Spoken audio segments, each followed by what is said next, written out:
My son didn't look at me when he said it, not once. My father is a monster.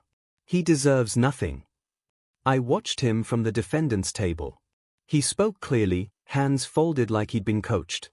He had, by the woman sitting 2 seats over. My ex-wife. My former partner. My former everything. The judge nodded slowly. His gavel fell like a coffin lid. She got the house. She got the cars. She got the business. My business. I didn't speak. Didn't flinch. Didn't even blink. I stood, adjusted my jacket, and walked out. Let them believe they'd won. Let them breathe easy, for 2 weeks. Then I sent the letter. And everything they'd stolen turned to ash. It started before the trial. Before the staged accusations. Before the courtroom tears. It started the day my son stopped calling me dad. He started saying my name instead, cold, flat, like a stranger he owed nothing to.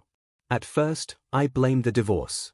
Assumed she poisoned him with whispers at bedtime, subtle rewrites of our past. But I noticed patterns. She stopped speaking around him, only texted. He wouldn't look at me during drop-offs. Refused to hug me. Always clutching that new phone, one I didn't buy. I asked her. She laughed. His growing up. Maybe stop being so controlling. I didn't respond, not with words. I responded with silence.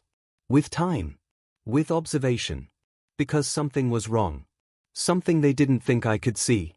I started with phone records. Lines registered under shell companies, traced back to her new boyfriend, Sean. A name I'd never heard. But she'd known him 6 months before filing for divorce. She was with him while we were still married. I kept digging. Found recordings on the smart home system I installed. She never changed the password. Voices at 2 a.m. Laughter. Moans. My son's voice. Isn't Daddy coming back soon? And her reply. No, baby. He's dangerous. He left us. Projection. Deflection. Strategy. But the part that broke me? She'd coached our son. Repeated lines. Practice stories. I found one video, her voice off screen again. Say it again. Daddy yelled at Mommy. He threw stuff. He scared me. A lie. I had never raised my voice in that house. But they filmed the lie until it sounded real, then they played it in court. I waited 2 weeks after the ruling. Let them settle into their stolen comfort. Then my lawyer delivered the package. Registered. Notarized. Time-stamped. Inside. Video files. Financial records. Hidden camera footage. A letter addressed to my son. And a second envelope labeled, to the IRS. I never wanted to destroy her. I just wanted my son to know that I was never the monster. But when I finally got the call, it wasn't from her. It was from him. His voice cracked on the first word. Dad. I didn't speak. How could you hide this from us? There it was, us. He still grouped himself with her. I waited. I saw the videos, he said. You were telling the truth. I didn't know. I cut him off, softly. You did know. Pause. You just chose not to see it. She came to the restaurant. Same one where we signed our partnership papers years ago. She didn't sit. Didn't speak. Just stood there, holding the letter. You destroyed everything. No, I said. You did. Her mascara had bled into her skin. She looked hollow. The business?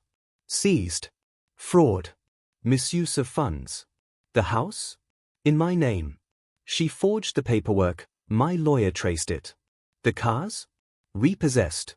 The only thing left was her name. Which meant nothing. You planned this, she whispered. Not at first, I said. But the truth was, the moment I heard my son lie under oath, I began laying bricks. Quietly. Precisely. Without fury. She reached for my hand. I pulled it back like it was poison. Then I stood, laid a final envelope on the table. Custody petition. He's old enough to choose now, I said. And he knows. We didn't rebuild. There was no reunion, only acknowledgement. He moved in with me 2 months later. He didn't call me dad. He didn't call her mom. He didn't speak much at all. But one night after dinner, he asked, "Do you hate her?" I didn't answer right away. Then I said, "No. Hate requires energy. And I had none left for her. Only for truth. Only for clarity. Only for you." The boy I lost to her lies. And reclaimed with silence. He nodded. Didn't cry. Neither did I. She taught him how to lie. I taught him what it cost. And now, he sees the difference. She can keep the ashes.